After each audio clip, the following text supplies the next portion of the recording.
ইঙ্গিত মিলেছিল আর হলোও তাই। Donald Trump ফের ক্ষমতায় আসতেই বাংলাদেশকে আর্থিক অনুদান দেওয়া বন্ধ করে দিল আমেরিকা। সেদেশে তাদের সব উন্নয়নমূলক প্রকল্পের কাজ বন্ধের নির্দেশিকা জারি করেছে United states agency international development বা ইউএসএআইডি।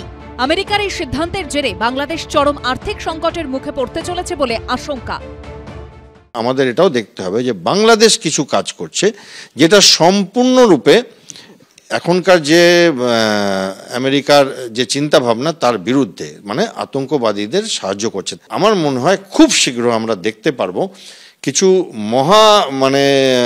অর্থনৈতিক, কূটনীতিক, রাজনৈতিক এবং দরকার হলে হয়তো সামরিক পদক্ষেপ ভারত এবং আমেরিকার, যাতে বাংলাদেশের ত্রাহি ভাব হবে। গত বছর অগাস্টে ছাত্র আন্দোলনের জেরে অগ্নিগর্ভের চেহারা নেয় বাংলাদেশ। পদত্যাগ করে দেশ ছাড়েন তৎকালীন প্রধানমন্ত্রী। শেখ হাসিনাকে উৎখাতের পর ক্ষমতায় এসেই আমেরিকার সঙ্গে সখ্য বাড়াতে তৎপর হন ডেমোক্র্যাট ঘনিষ্ঠ মোহাম্মদ ইউনুস। সে সময় মার্কিন মাস্তাতে ছিলেন জো বাইডেন। এতদিন স্বাস্থ্য, শিক্ষা, পরিবেশ, কৃষকদের জন্য রোজগার থেকে শুরু করে রোহিঙ্গাদের থাকার সুব্যবস্থা করতে বাংলাদেশ সরকারকে কয়েকশো কোটি টাকা অর্থ সাহায্য করে আসছিল আমেরিকা। সেই ব্যবস্থা আরও পাকাপোক্ত করতে গত বছর সেপ্টেম্বরে ইউএসএআইডির শীর্ষ কর্তা সামান্থা পাওয়ারের সঙ্গে বৈঠকও করেছিলেন বাংলাদেশের অন্তর্বর্তী সরকারের প্রধান মোহাম্মদ ইউনুস। কিন্তু আমেরিকায় পাড়া বদলের পরই পাল্টে গেল ছবি। বর্তমান প্রেসিডেন্ট ডোনাল্ড ট্রাম্পের সঙ্গে শুরু থেকেই তেমন সুসম্পর্ক নেই ইউনুসের। বাংলাদেশে ছাত্র আন্দোলনের সময়ও হিন্দু সহ সংখ্যালঘুদের অত্যাচারের প্রসঙ্গ টেনে ট্রাম্প লিখেছিলেন, আমি ক্ষমতায় থাকলে কখনোই এমন পরিস্থিতি হতো না। আমেরিকা সহ গোটা বিশ্বের হিন্দুদের বঞ্চিত করেছেন কমলা হ্যারিস ও জো বাইডেন। আজ তখনই মিলেছিল। এবার ক্ষমতায় এসেই বাংলাদেশে আর্থিক অনুদান বন্ধ করে দিলেন ডোনাল্ড ট্রাম্প। ভারত বিরোধী কার্যকলাপ বাংলাদেশের মাটিতে মাথাচাড়া দিয়ে উঠছিল, বিশেষ করে জামাতদের যে বারবারন্ত, সেটা এবার অন্তত অবসান ঘটবে বলে আশা করা যাচ্ছে।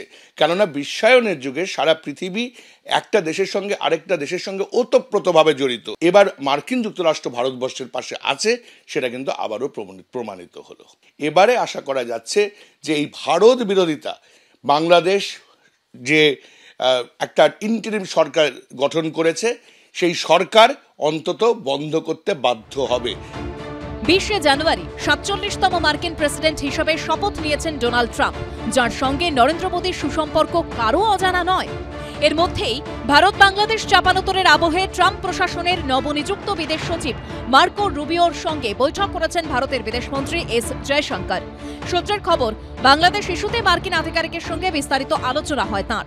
এরপরই আমেরিকার এই পদক্ষেপ ঘিরে বাড়ছে জল্পনা। চাপে পড়ে এবার কি ভারত বিদ্বেষী কার্যকলাপে রাশ টানবে বাংলাদেশ? বাংলাদেশের পরিস্থিতি কিন্তু ট্রাম্পের নজরে এসেছিল, এটা খুব পরিষ্কার। এবং এখন যে সিদ্ধান্ত নেওয়া হচ্ছে তাতে মূল্যায়নের সঙ্গে যে শর্তের কথা আমি ভাবছি, এটা আমি আমার মতন করেই ভাবছি, এইটা কিন্তু একটা বড় শর্ত হতে চলেছে যে বাংলাদেশের পরিস্থিতি, গণতন্ত্রের অবস্থান, দেশের মানুষের নিরাপত্তা, সবচেয়ে বড় কথা যারা সংখ্যালঘু তাদের কি পরিস্থিতি, এগুলো কিন্তু আসবে চিন্তা ভাবনা। সাম্প্রতিককালে অস্থির পরিস্থিতিতে এমনিতেই বাংলাদেশের অর্থনৈতিক অবস্থা টলমল। এই পরিস্থিতিতেই ট্রাম্প প্রশাসনের কড়া পদক্ষেপ মরার উপর খাঁড়ার ঘা বলেই মনে করছে বিশেষজ্ঞ মহল। যদিও আর্থিক সাহায্য প্রত্যাহারের বিষয় মার্কিন প্রশাসনের তরফে বিশদে কিছু জানানো হয়নি। ট্রাম্প সরকারের তরফে বলা হয়েছে শুধুমাত্র ইসরায়েল ও ইজিপ্টকে আর্থিক অনুদান দেয়া হবে, বাকি সব দেশের আর্থিক সাহায্য প্রত্যাহার করা হচ্ছে। আপাতত 90 দিনের জন্য জারি থাকবে এই নির্দেশিকা। পরে নতুন করে আর্থিক অনুদান সংক্রান্ত বিদেশ নীতি ঘোষণা করবে মার্কিন প্রশাসন। বিজেন্দ্র সিংহর রিপোর্ট, এবিপি আনন্দ।